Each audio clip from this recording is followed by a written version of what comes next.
Hey guys, it's Sam, and I just realized that I haven't really talked about exactly what PCOS and endometriosis is.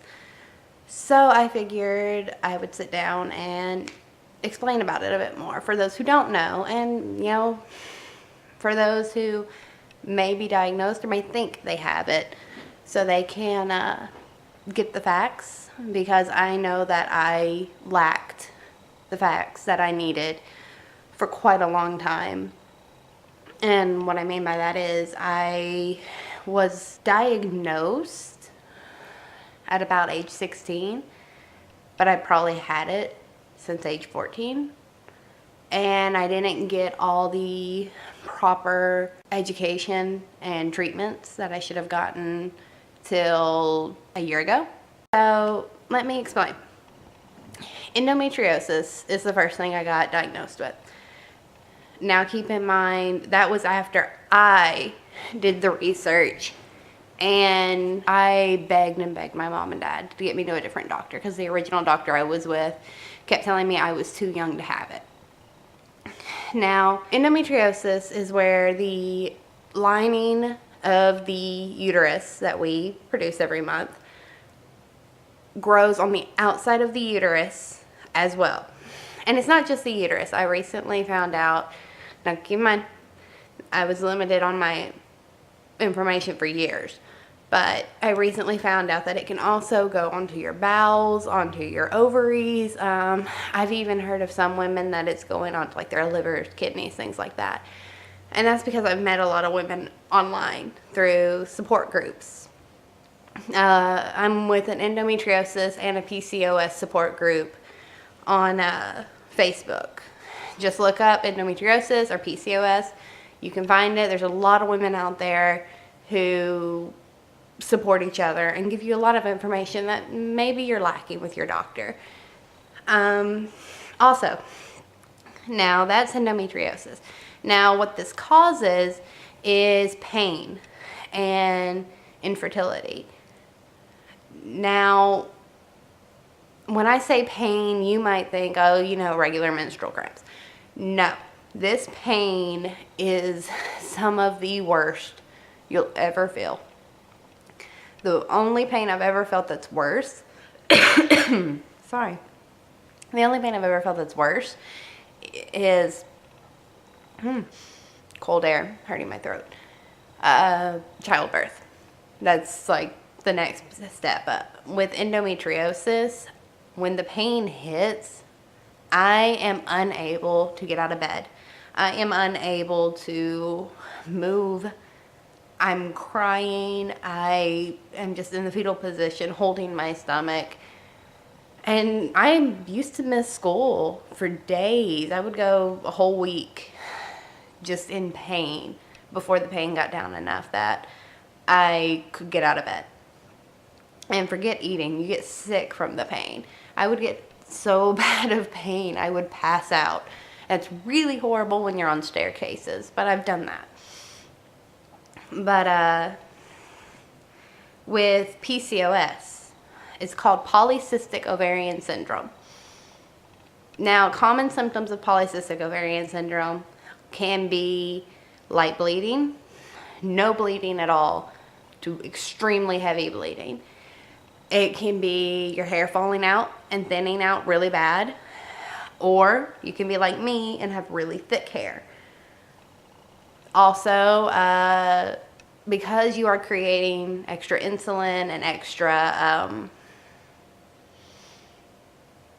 testosterone, there we go. There's another word for the hormone, but I couldn't think of it. So testosterone. That you'll get bodily hair where you wouldn't normally, like a mustache, a beard. There's actually a woman who recently did a photo shoot. You've probably seen her. A darker woman has a full beard. She wears her beard proudly to get her message out there about PCOS. So look her up. I don't remember her name, but look her up. Really inspirational story. And she is proud of her body. She's proud of the body that she was born with. So So yeah, extra body hair, you know. Weight gain. Now, not everyone has these symptoms. Now, keep in mind, you can have one of these symptoms and still have it.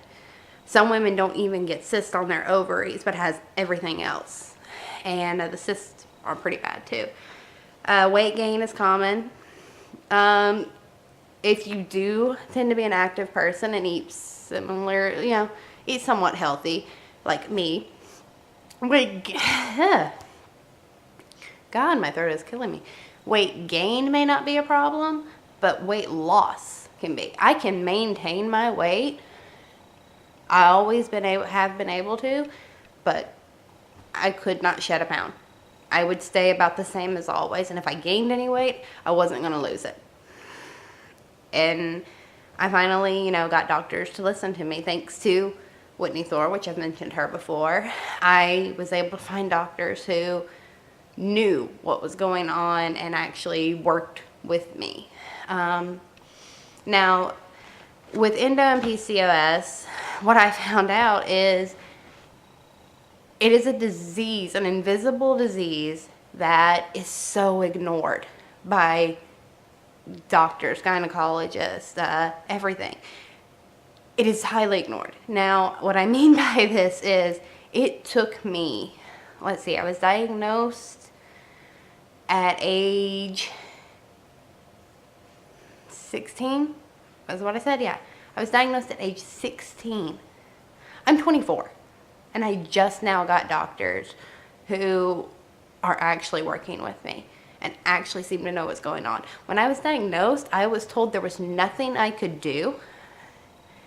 I was told that the depot shots were the only thing I could take. I could only take them for a limited amount of time. I had to continue taking my birth control pills or I would get pregnant if I was sexually active.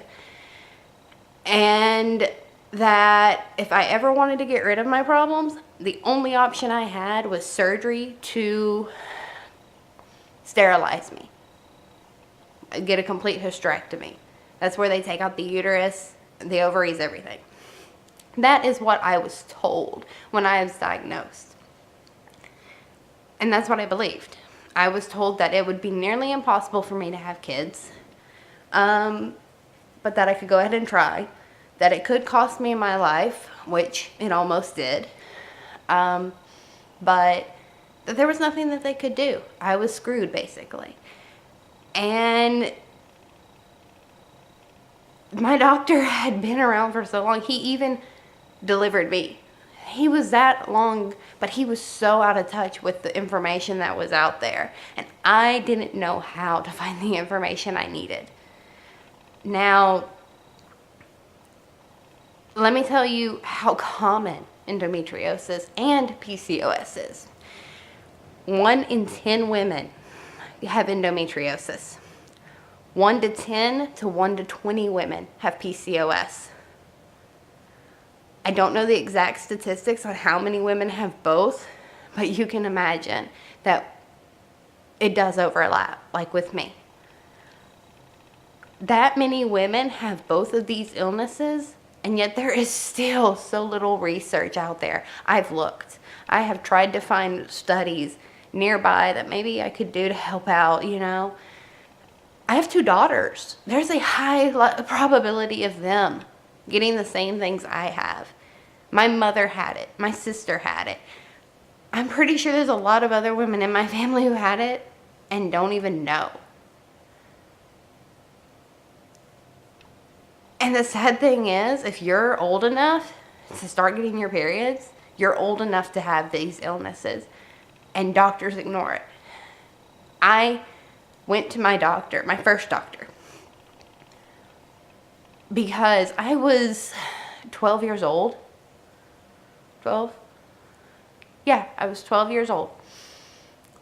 And I had been bleeding excessively for 27 days straight. 27. I was almost dead. They told me that if I hadn't have been seen by a doctor, I would have ended up in the ER needing a blood transfusion because I lost so much blood from this. They refused to diagnose me with anything. They just said it happens. It's normal. Here, take some birth control pills. I was on birth control pills to stay alive because I would have kept bleeding if I hadn't have had it. I have a family member who, she never had a period in her life. She's a year younger than me, and she recently found out this past year as well that she had PCOS, and has, because she doesn't have periods at all, she has to have fertility treatments just to be able to have kids, to have a chance of having kids. I've been lucky to have mine. Now keep in mind, I've lost one child. And then when I had my last one, which Lilith, I bled out for 5.5 hours uncontrollably. It took them that long to get it under control, and I was sure I was going to die because this was something that me and my husband both knew might happen because of my illnesses. This was something I was prepared for. I'm very lucky to be with my kids. I am very lucky to have kids. And the fact is, there is such a lack of research. I know that there's one university that has a doctor that's looking at acid treatments for it. And yes, acid, not like the drug, but acid as in, will burn through your skin acid. And I just can't see that as being our only option.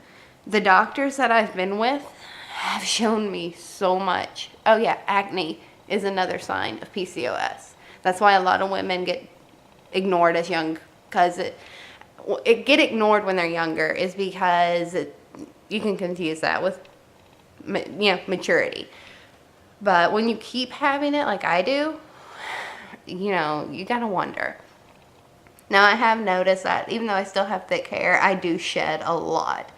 Genetics gave me thick hair, but the shedding is still there. I'm glad I don't have my mom's thin hair. I've got that from my dad.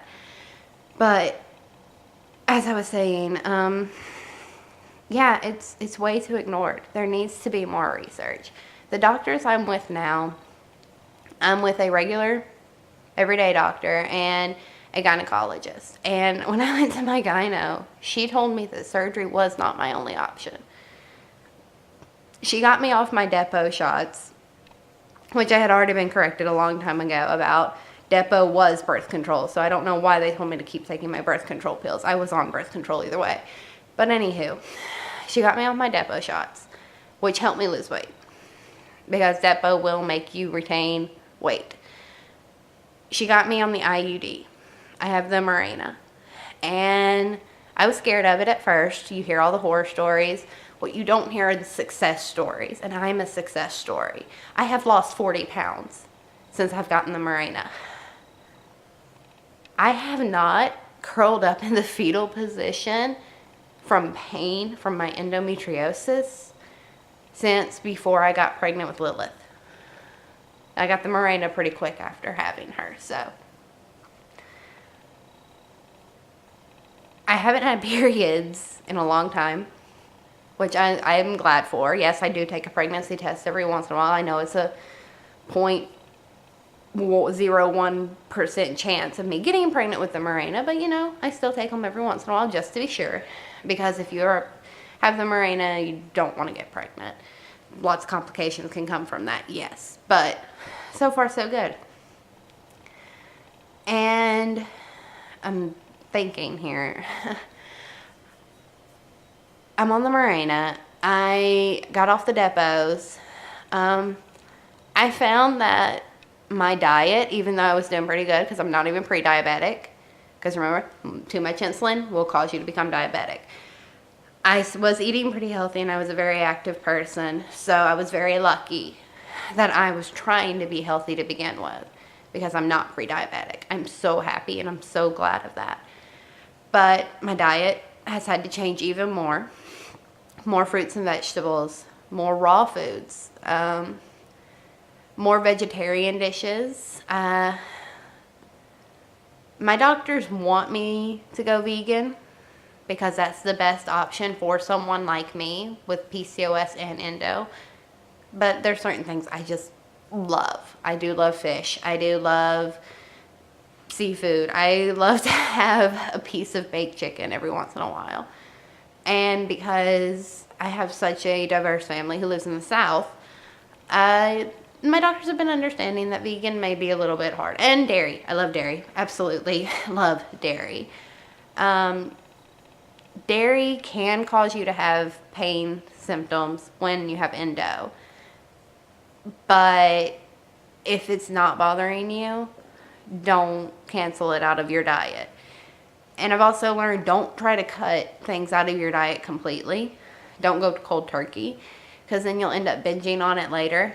Like, I was going through really stressful times, and I just went carbs, nothing but breads and pastas and stuff for like 3 days. And I bloated really bad, and I got it all gone once I got back on my regular routine. But yes, don't binge out. Don't force yourself to become something that you don't want to be, which is someone who has no self-control. And then the last thing I think that we did that was my major change was I got on metformin. Now, it is for diabetics. It is not for PCOS officially, but doctors have seen so much good come out of it that they will prescribe it for you. I take 1 pill in the morning and 2 pills at night. So that's, I don't remember what milligrams I have, 50 milligrams. So 50 in the morning, 100 at night. And I've lost 40 pounds, and I'm continuing to go with it. Now, like I said in my previous video, I haven't been doing so good with the move and everything, but I'm getting back into it. This house is huge. It's like a gym in its own. I go up and down the stairs all the time. I do all these things, and I'm unpacking. So I'm staying active. I may not be eating the best, but I'm staying active. So as long as I'm burning off more calories than I'm taking in, I'm still going to lose. But I still want to be healthy. Like, my dad came and visited yesterday and got me, and he bought some stuff for my kids, and he bought me some fruits and veggies because he wanted me to have the little bit of extra to make me better. And that's another thing, support. Now, if you are a guy watching this video, you are taking a great step on supporting someone that you love. If you're a woman who has a partner who is going through this, you're making a step to support them. If you're a mom, if you're a daughter, if you're anything, you just trying to learn more is helping someone, is showing someone that you support them. Don't let doctors tell you that you're crazy. Don't let them tell you that there's nothing wrong with you. If you know something is wrong, fight for that. Fight for recognition. Help raise awareness of this invisible disease. It is debilitating. It is hard. And we need more people spreading the word about PCOS and endometriosis.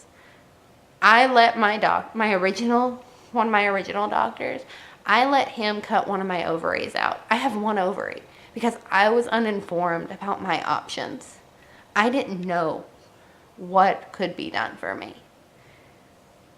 And I took what little chance I had of having kids and cut them in half more because he didn't inform me that I had options. So please, please just share this video.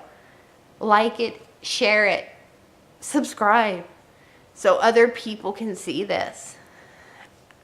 I want people to find out more. And if there's any questions, please put them in the comments below.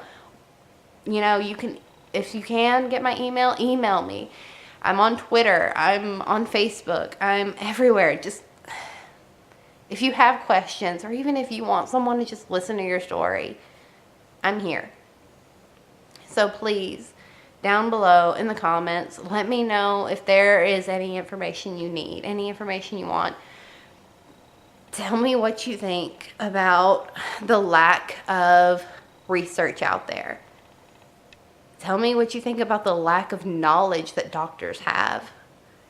You know, like I said, as a mom of 2 girls, I want them to have more options. I want them to have better treatment than I did if they happen to get these things that I have. So again, like, comment, please share. Out of anything, share. And subscribe so we can continue to get the information out there. And sorry if I rambled on a little bit, but, you know, just wanted to explain better. So thanks guys for watching, and I will see you next time.